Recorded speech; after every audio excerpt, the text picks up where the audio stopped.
پیارے آقا صلی اللہ تعالی علیہ وسلم کے پیارے دیوانوں حضرت ابن عباس رضی اللہ تعالی عنہما نے کام بانٹنے کا مطلب یہ بیان کیا کہ سال بھر میں جو کچھ ہوگا وہ سب لوح محفوظ سے لکھ دیا جاتا ہے، رزق، موت، حیات، بارش، یہاں تک کہ یہ بھی لکھ دیا جاتا ہے کہ فلاں فلاں حج کرے گا۔ حضرت اکرمہ رضی اللہ تعالیٰ عنہ اور مفسرین کرام کے ایک گروہ کا موقف یہ ہے کہ اس آیہ کریمہ میں لیلۃ مبارکہ یا برکت والی رات سے مراد شعبان کی 15ویں شب یعنی شب برات ہے، اور اسی رات میں یہ سب کام انجام پاتے ہیں، جیسا کہ احادیث نبویہ سے اس کی صراحت حاصل ہوتی ہے۔ میرے پیارے آقا صلی اللہ تعالی علیہ وسلم کے پیارے دیوان ام المؤمنین حضرت عائشہ صدیقہ رضی اللہ تعالی عنہ سے روایت ہے کہ حضور سید عالم صلی اللہ علیہ وسلم نے فرمایا، کیا تم جانتی ہو کہ شعبان کی 15ویں رات میں کیا ہوتا ہے؟ توجہ چاہوں گا۔ حضور صلی اللہ علیہ وسلم کس سے فرما رہے ہیں؟ ام المؤمنین حضرت عائشہ صدیقہ رضی اللہ تعالی عنہا سے فرما رہے ہیں۔ کیا فرما رہے ہیں؟ ارشاد فرماتے ہیں، کیا تم جانتی ہو کہ شعبان کی 15ویں رات میں کیا ہوتا ہے؟ یعنی کیسے اہم، بابرکت اور نامور اور نادر امور انجام پاتے ہیں؟ انہوں نے عرض کیا، یا رسول اللہ صلی اللہ علیہ وسلم ارشاد فرمائیے۔ اللہ اکبر۔ سرکار سے عرض کرتی ہیں کہ آپ ارشاد فرمائیے، تو آپ نے ارشاد فرمایا، یعنی میرے آقا صلی اللہ علیہ وسلم نے ارشاد فرماتے ہیں رحمت عالم صلی اللہ علیہ وسلم کہ اس رات میں انسان کا ہر بچہ جو اس سال پیدا ہوگا لکھ دیا جاتا ہے، جتنے آدمی اس سال وفات پائیں گے انہیں بھی درج کیا جاتا ہے، اور لوگوں کے سارے اعمال نیک و بد پیش کیے جاتے ہیں، اور ان کی روزیاں بھی اتاری یعنی لکھ دی جاتی ہیں۔ میرے پیارے آقا صلی اللہ تعالی علیہ وسلم کے پیارے دیوانوں، اس حدیث سے یہ بات ثابت ہوئی کہ وہ رات کتنی عظمت والی رات ہے، کتنی برکت والی رات ہے۔ زندگی بھی لکھ دی جاتی ہے، موت بھی لکھ دی جاتی ہے، رزق بھی لکھ دیا جاتا ہے، اور فراخی بھی لکھ دی جاتی ہے، پیدائش بھی لکھ دی جاتی ہے، موت بھی لکھ دی جاتی ہے، اور حج بھی لکھ دیا جاتا ہے۔ اسی لیے اس رات کے آنے سے پہلے کیا کرنا چاہیے، خود حضور صلی اللہ علیہ وسلم کیا کرتے تھے، اور اس رات میں کیا کرنا چاہیے، اس کے حوالے سے میں انشاءاللہ کچھ باتیں آپ کی سماعتوں کے حوالے کرنے کی انشاءاللہ سعادت حاصل کروں گا۔ حضرت ابو ہریرہ رضی اللہ تعالیٰ عنہ سے روایت ہے کہ اللہ کے رسول صلی اللہ علیہ وسلم نے ارشاد فرمایا، ایک شعبان سے دوسرے شعبان تک مدت حیات کا ختم ہونا لکھ دیا جاتا ہے، یہاں تک کہ آدمی شادی کرتا ہے۔ توجہ چاہوں گا، یہاں تک کہ آدمی شادی کرتا ہے، اس کے یہاں بچہ پیدا ہوتا ہے، حالانکہ اس کا نام مرنے والوں میں لکھا جا چکا ہوتا ہے، کسی کو نہیں خبر، کوئی نہیں جانتا کہ اس کے بارے میں کیا اللہ عز و جل نے لکھا ہے۔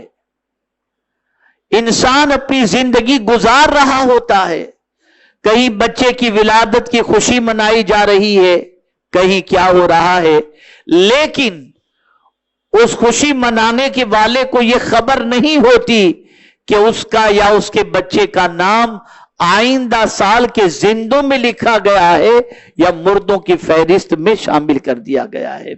میرے پیارے آقا صلی اللہ تعالی علیہ وسلم کے پیارے دیوانوں، حضرت عائشہ صدیقہ رضی اللہ تعالی عنہا اب حضور صلی اللہ علیہ وسلم کے ماہ شعبان المعظم کے معمول کے حوالے سے ارشاد فرماتی ہیں، روایت وہ فرماتی ہیں کہ اللہ کے رسول صلی اللہ علیہ وسلم